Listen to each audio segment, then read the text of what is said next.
अस्सलामु अलैकुम वरहमतुल्लाहि वबरकातुहू। उम्मीद करती हूँ आप चाहोंगे खैरियत से होंगे और मेरी दुआ है अल्लाह हमेशा आपको अपने हिफ्ज़ व अमान में रखे, आमीन। ख़वातीनो हज़रात, आपसे एक ऐसा वाक़या शेयर करने जा रही हूँ जिसको जब मैंने पढ़ा तो उसने मुझे बहुत मुतासिर किया, क्योंकि ये वाक़या ऐसा है जिसको पढ़ के और सुन के भी इंसान का ईमान ताज़ा हो जाता है।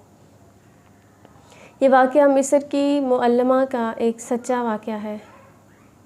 वो मुअल्लिमा हमेशा अपने शागिर्दों को नसीहत किया करती थी कि वो कुरान पाक की एक आयत के मुताबिक अपनी ज़िंदगी गुजारें, क्योंकि उन्होंने अपनी सारी ज़िंदगी इसी आयत के मुताबिक गुजार दी। और वो आयत थी सूरह तौहा की आयत नंबर 84, वअजिल्तु इलैका रब्बी लितर्दा। ऐ परवरदिगार, मैंने तेरी तरफ आने में जल्दी की ताकि तू खुश हो। वो कहा करती थी कि उन्होंने सारी ज़िंदगी इसी आयत से मुतासिर होकर गुजारी, और जब भी अज़ान की आवाज़ आती वो फ़ौरन हर काम को छोड़ के नमाज़ के लिए खड़ी हो जाती और तहज्जुद के वक्त वो अलार्म लगाती, और जैसे ही वो अलार्म बजता वो फ़ौरन इस आयत को याद करती और उठ के अपनी तहज्जुद की नमाज़ अदा करती।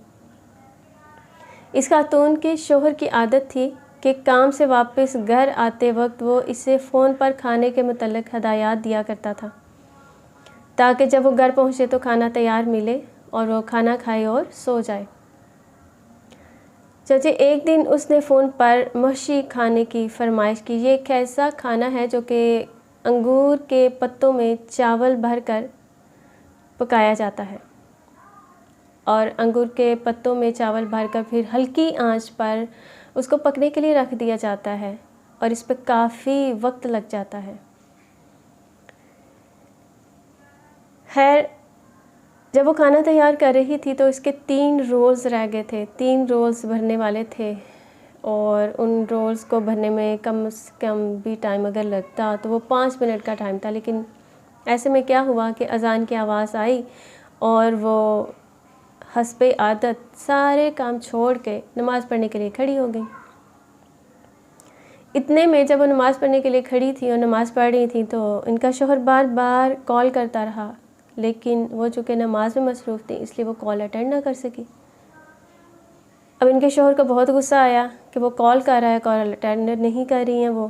खैर, वो घर आया और उसने क्या किया, उसने देखा, जब वो घर आया और उसने देखा कि खाना जो है वो भी तैयार होने में टाइम है, सिर्फ 3 रोल्स पड़े हैं भरने के लिए, तो उसे ये देख के बहुत गुस्सा आया और उसने ऊंची आवाज़ में चीख कर कहा कि सिर्फ 3 रोल्स रह गए थे, तो मैंने देगची में रख के पकने के लिए रख सकती थी, सिर्फ 5 मिनट लगने थे, कितना टाइम लगना था। नमाज तुम बाद में भी पढ़ सकती थी, वो बाद में भी पढ़ी जा सकती थी।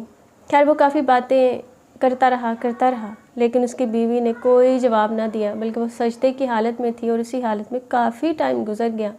और जब वो ना उठी तो उसने जाके पास अपनी बीवी का कंधा हिलाया तो उसने देखा कि उसका सजदे की हालत में इंतकाल हो चुका है। सुभान अल्लाह। अगर उसने हमारी तरह ये सोचा होता कि चलो कोई बात नहीं, हम ऐसे करते हैं कि कल नमाज़ पढ़ लेंगे या थोड़ी देर ठहर के मैं नमाज़ पढ़ लूँगी, तो फिर उसका इंतकाल किचन में होता,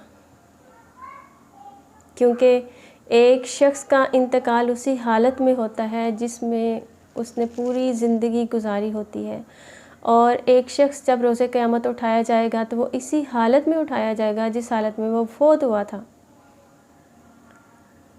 हमारे आका सल्लल्लाहु अलैहि वसल्लम से जब किसी ने पूछा कि अल्लाह ताला के नज़दीक सबसे महबूब अमल कौन सा है, तो आप सल्लल्लाहु अलैहि वसल्लम ने जवाब दिया, नमाज को उसके अव्वलीन वक्त में अदा करना। तो आज हम क्या करते हैं? आज हमारी क्या रूटीन है?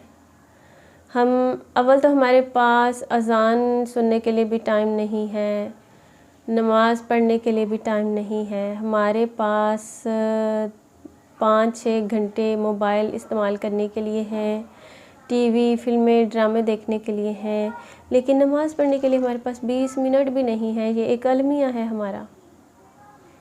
कभी कहते हैं जी हमारी तो नीयत ही सही नहीं होती, हमें वसवसे आते हैं, हमें तो ख़याल आते हैं, यानी तरह तरह के बहाने हैं।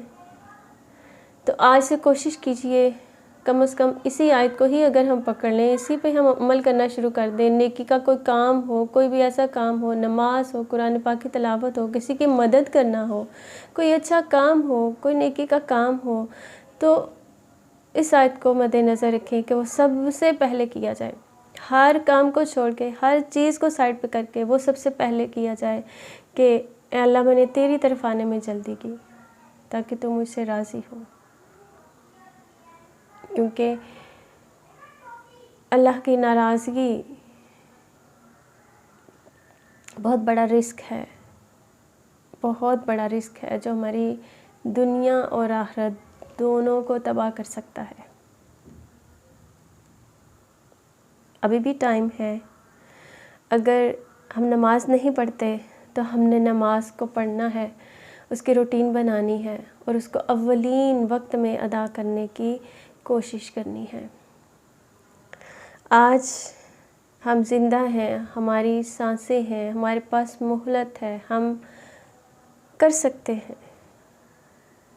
तो अपने वक्त को ज़ाया मत कीजिए। कुरान की एक ही आयत को पकड़ लीजिए कि अल्लाह मैंने तेरी तरफ आने में जल्दी की ताकि तू मुझसे खुश हो। अपना बहुत सा ख्याल रखिएगा, दुआ में याद रखिएगा। अस्सलामु अलैकुम वरहमतुल्लाहि वबरकातुहू।